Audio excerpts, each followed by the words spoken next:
আজকে শনিবার আবার গেছিলাম সেই বাঙালির দোকানে। দেখো আজকে আবার এইসব নিয়ে এসেছি, গোলকপি, পেঁয়াজকলি, বেগুন, সিম, কচুর শাক, লাল শাক, বাদাম, আলু, টমাটার, এই পাটালি গুড়, আর এই যে হচ্ছে ঝালনা ঘি, এই বেগুন, আরো কিছু ছিল, অনেক কিছু, শাক টাক ছিল, কুমড়োর ফুল ছিল, কিন্তু আমি আনিনি। মোচা ছিল, এক সপ্তাহের জন্য এনে ওগুলো শুকায় যায় তাই আনিনি। সকালে গিয়ে নিয়ে আসলাম এখন। এই যে, কিন্তু দাম অনেক। শাকগুলো 50 টাকা করে কিলো, সিম 80 টাকা, বেগুন 80 টাকা, ফুলকপিটা 30 টাকা।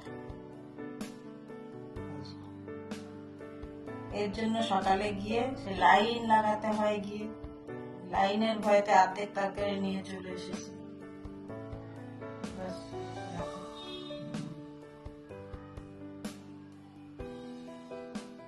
এই বাদাম, মানে কলকাতার ঝর্ণা ঘি, এই যে